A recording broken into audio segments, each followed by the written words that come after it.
حققنا الفوز في لقاء الذهاب بهدفين نظيفين، وهذا الدور يلعب على مباراتين. غدا ستكون مباراة صعبة للغاية لنا، ولكننا سنحاول تقديم كل ما في وسعنا، فهي فرصة ذهبية لي وللاعبين لتقديم شيء جيد لكرة القدم الإثيوبية.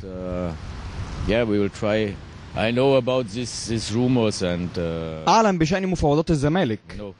عملت مرتين قبل ذلك في مصر، وكانت فترة ناجحة للغاية مع المقاولون والمصري. كل من يعرفني جيدا يعرف أني أحببت العمل في مصر، وأحببت هذا البلد كثيرا.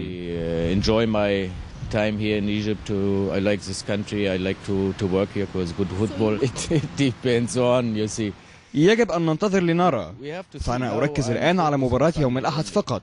الحديث عن هذا الأمر الآن لن يكون منطقيا أبدا.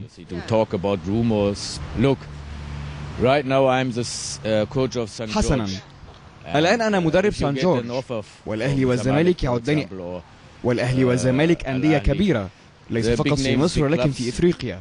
هو شرف كبير لي بأن يفكر أحد هذه الأندية في وجودي كمدرب للفريق، ولكن الخطوة القادمة إن حدثت ستكون هي الجلوس والتحدث في الأمر.